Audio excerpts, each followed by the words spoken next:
a medieval abbess sat alone in her cell, hearing music no one else could hear. Not madness, not fever. Something she called a living light, pouring through her like wind through an open window. She wrote it down, and in doing so, she changed the sound of the Western world. The great wisdom traditions have always known this. The deepest creative work is not invented. It is received. The Bhagavad Gita teaches that when we release our grip on being the doer, something larger moves through us. The Stoics called it alignment with the Logos, the ordering intelligence woven into all things. Buddhism speaks of the mind that stops grasping and simply opens. In each tradition, the teaching is the same. Stillness is not emptiness.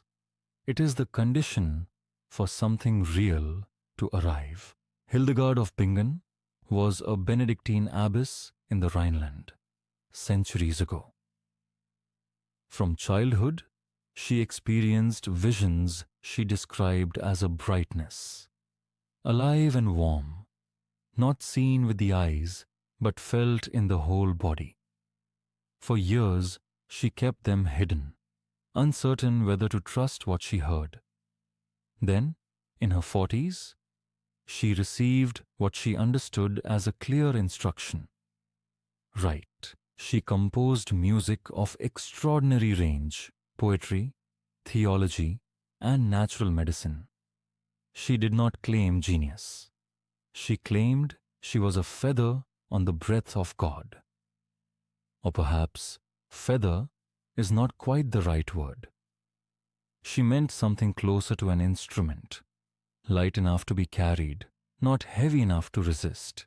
3 things live in her story worth carrying with you. First, the inner life is not separate from the outer work. What she heard inside became something the world could sing. Second, doubt is not disqualification. She waited, questioned, and still the music came. Doubt is often just the last gate before the real work begins.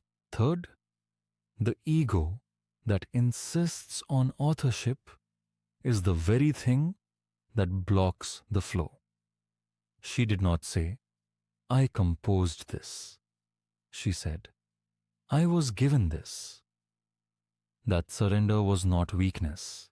It was the source of everything she made. The practice is simple, though not easy.